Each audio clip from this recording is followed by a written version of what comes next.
নমস্কার। বলতে চাই আঙিনায় আপনাকে স্বাগতম। আশা করি আপনি ভালো আছেন, আপনি ভালো থাকুন, এটাই আমার প্রত্যাশা। চলুন আজকের প্রসঙ্গে যাই। প্রাত্যহিক জীবনে আমরা অনেক কিছুই মানুষের কাছে দাবি করি। আমরা হয়তো সম্মান দাবি করি, সময় দাবি করি, আবার ভালোবাসা দাবি করি।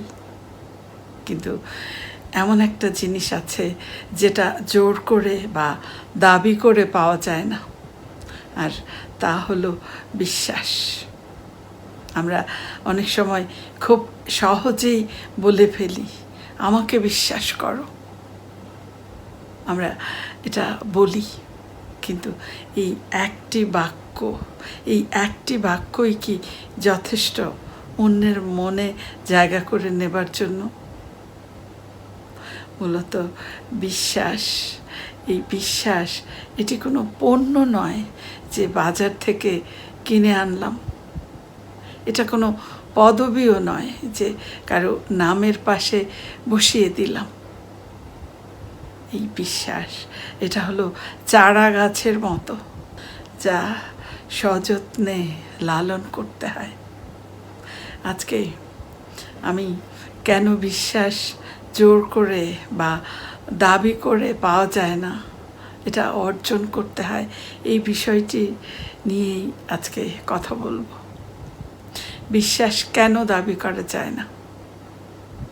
আমরা যখন বলি আমাকে বিশ্বাস করো, এটা যখন বলি তখন মূলত অন্যের মনে আসলে আমরা একটা চাপ সৃষ্টি করি। মনস্তাত্ত্বিক দিক থেকে যদি দেখি বিষয়টি, বিশ্বাস এই শব্দটা এটা কোনো সচেতন সিদ্ধান্ত নয়, এটি একটি অনুভূতি। ধরুন আপনি বাজারে গেলেন কোনো একটা জিনিস সংগ্রহ করতে, হতে পারে আপনি মাংস বিক্রেতার কাছে গেলেন, অথবা আপনি কোনো সোনার দোকানে গেলেন। আপনি যাওয়ার পর বিক্রেতা যদি বারবার আপনাকে বলে যে আমার উপর বিশ্বাস রাখুন, আমি আপনাকে ঠকাবো না, এই কথাটি বিক্রেতা বারবার বলার কারণে যেটা হয়, উল্টো আপনার মনে সন্দেহ দানা বাঁধতে শুরু করে। কেন এটা হয়? লোকটা তো বারবার বলছে যে আমাকে বিশ্বাস করুন, আমার উপর বিশ্বাস রাখুন, তাহলে কেন সন্দেহ হচ্ছে? কারণ কি? কারণ এই বিশ্বাস এটা শব্দ দিয়ে তৈরি হয় না, এটা তৈরি হয় মূলত কাজ দিয়ে, আমাদের কাজ দিয়ে। কেউ যদি বলে যে আমি খুব সৎ, তবে আমরা এটা মেনে নিব না, আপনি সেটা মেনে নেবেন না। আপনার মনে হবে যে বেটা নিশ্চিত ধান্দাবাজ, কেন বলছে আমি সৎ, এরকম আমাদের মনে হয়। আপনি তখন যেটা দেখবেন যে তার কাজে সেই সততার প্রতিফলন আছে কিনা, এটা আপনি দেখবেন। মূলত এই বিশ্বাস যখনই আমরা দাবি করি, দাবি করার মানে হলো পরীক্ষা না দিয়ে ফলের আশা করা, যেটা বাস্তবে কখনোই সম্ভব নয়। তাহলে বিশ্বাস অর্জনের উপায় কি? বিশ্বাস অর্জনের উপায় হলো ধারাবাহিকতা। আপনি যখন কোনো একটি ভালো কাজ একবার করবেন, এটা দেখে মানুষ বিশ্বাস করবে না। একবার আমরা যখন করি, মানুষ এটা দেখে বিশ্বাস করবে না। আপনি যখন সেই ভালো কাজটি বারবার করবেন, একই ভালো কাজ যখন আপনি বারবার করবেন এবং আপনার কথার সাথে আপনার কাজের মিল থাকবে, তখন মানুষের মনে একটা স্থায়ী ধারণা তৈরি হবে। মানুষ তখন বিশ্বাস করতে শুরু করবে, হ্যাঁ, এই মানুষটি নির্ভরযোগ্য। এই বিশ্বাসটি মানুষের মনে তৈরি হবে। আমরা যদি ঝর্ণার কথা চিন্তা করি, এই যে পাহাড় থেকে যে ঝর্ণাটি মাটিতে পড়ে, পাথরে পড়ে, দীর্ঘদিন এই ঝর্ণা পাথরের উপর পড়তে পড়তে পাথর ক্ষয়ে যায়। এই যে পাথর ক্ষয়ে যায়, এটা কিন্তু একদিনে হয় না, দিনের পর দিন, বছরের পর বছর, তারপর পাথর নতি স্বীকার করে। মূলত আমাদের বিশ্বাসটাও ঠিক তেমনি। আমাদের ছোট ছোট সত্য কথা বলা, আমাদের ছোট ছোট প্রতিশ্রুতি রক্ষা, এগুলোই আস্তে আস্তে অন্যের মনে আস্থার পাহাড় তৈরি করে।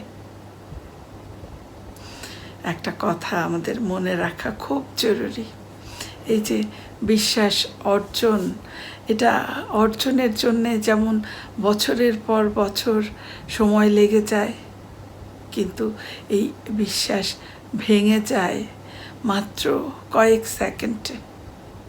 অর্থাৎ অর্জন করতে দীর্ঘ সময় লাগলেও ভাঙতে কিন্তু সময় লাগে এক মুহূর্ত।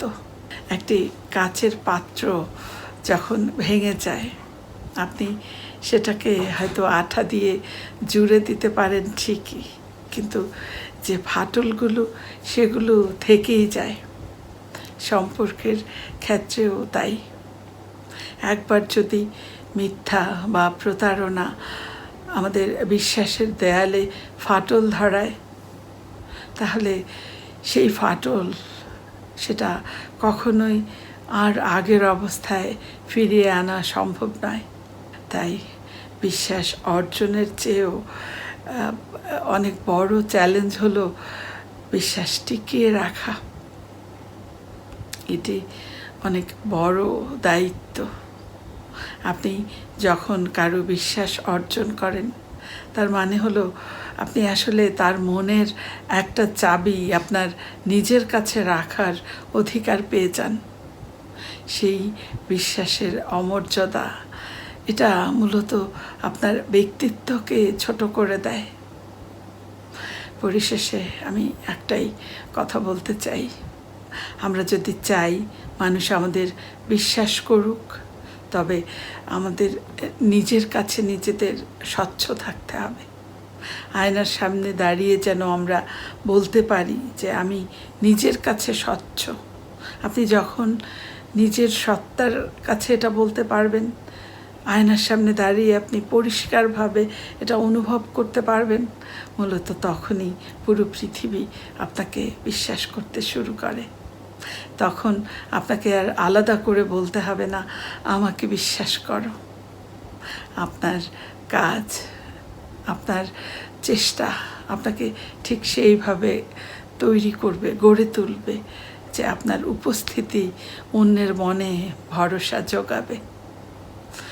অনেক শুভকামনা রইল আপনার জন্যে। অসংখ্য ধন্যবাদ ভিডিওটি শেষ পর্যন্ত দেখার জন্য। যদি ভালো লাগে তাহলে একটি লাইক দিন এবং শেয়ার করে ছড়িয়ে দিন অনেকের মাঝে। সাবস্ক্রাইব করে বলতে চাই এর পাশেই থাকুন। আমি আবারও ফিরে আসব অন্য কোনো ভাবনা নিয়ে। ততক্ষণ আপনি খুব ভালো থাকুন, সুস্থ থাকুন। শুভরাত্রি।